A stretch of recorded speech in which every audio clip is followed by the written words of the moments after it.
Hi guys, and welcome back to Birmingham Fan TV. Birmingham City 1, Ipswich Town 1. I think Blues, in the end have to take that. It's another point on the board, it's another point towards safety. I think that we have to look at the grand scheme of things, and that Ipswich weren't going to lie down without a fight. I think we started the game really well and deservedly went in the lead. It was good play by Max Collin down the right. Jinx inside, 1-2. Gets past and gets to the byline. I think most things that we did well today came through Max Collin on that right-hand side. And puts it across, and the ball falls to Jutkiewicz in the box, who wasn't really going to miss. He was only about 2 yards out. So we went ahead, did the right things early on.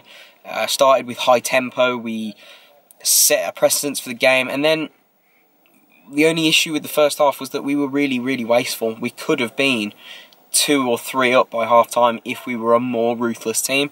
And that, I think, has been the biggest killer for us most of the season, is not putting chances away when we've got them. We were hacking at half chances and a bit sloppy when we got to the final ball into the box. And, okay, we went ahead from that moment on. Obviously, the tempo was with us. Ipswich, I thought, were really, really bad first half. I've watched them a little bit recently, and they've played much better than they did in the first half. They kept giving the ball away. It was so easy for us to keep coming at them. And I think, obviously, we should have been more than 1-0 up, and that's where it's killed us. I think they've come out second half. Instantly, they made a sub, which was the right thing to do. They went 4-4-2, I think, and tried to match us, because they noticed the 4-3-3 wasn't working for them. Put a second striker on, and within 30 seconds, it's 1-1, and Pedersen's asleep at the back post. Really poor defending from him. We shouldn't have let him get the cross in, and Pedersen, I don't know how he's let his man come inside the way he has. And it's 1-1, and for the whole of the second half then we were really poor. It was a really disappointing second half display.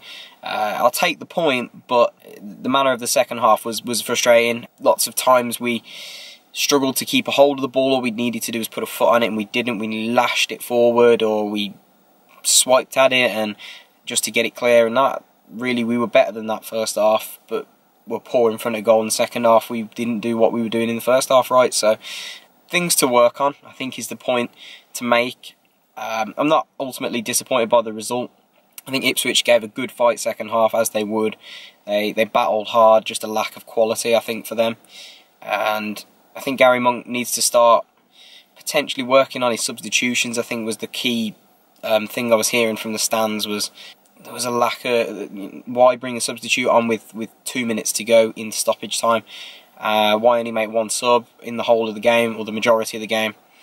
We had Vassell, why not bring Vassell on? I think that while we're not safe yet, we're almost there. Why not give him a run out? Why not bring him on for half an hour and see what he can do? I thought he would have made a big impact again. Maybe take Shea off, I don't know. Both strikers looked tired towards the end. That's 3 games in a week they've had to play without change. And Rabti looks okay, tidy touches. We just, maybe again, a lack of final delivery. Final ball wasn't quite there for him, but you can see he's got something, some nice little louse 1-2s. Hotter looked okay, but kept slipping over. Couldn't compose his footing. The midfielders seemed to have alternating halves. I thought Gary Gardner was really, really poor first half, and David Davis was really good first half, and then kind of David Davis wasn't very good second half, and Gary Gardner was okay. So I think maybe the midfield, if we had it, could do with freshening up. Maybe could have brought Craig on, could have brought Vassell on and Mahoney, but he didn't. And I think we've got to work on things in the final third, final pass, final cross. That final turn in the box seems to be the wrong decision, and if we did make those right decisions, I think we'd have won the game comfortably today. But you've got to take a point. We move on to Derby. I think that it's going to be a tough home game. If we can get another point and then go to Rotherham, I would take that, because we know Derby are going to be chasing the playoffs still.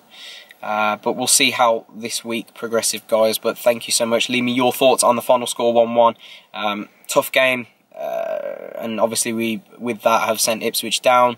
Unfortunate for them.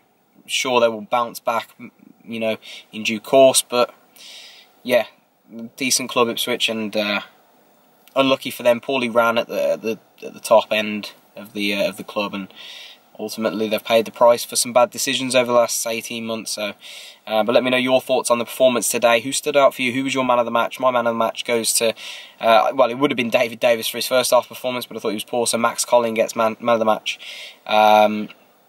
overall for me. But let me know your thoughts on the man of the match, and any changes that you would make for the derby game. I think that there could be one or two. We could shake it up again. I think that's going to be needed. Fresh legs between now and the end of the season is crucial, guys. But thanks so much for watching, and don't forget to catch the vlog and the podcast if you haven't already. Certainly be worth a watch for those guys. But thank you so much, and we'll see you next week. Keep rolling.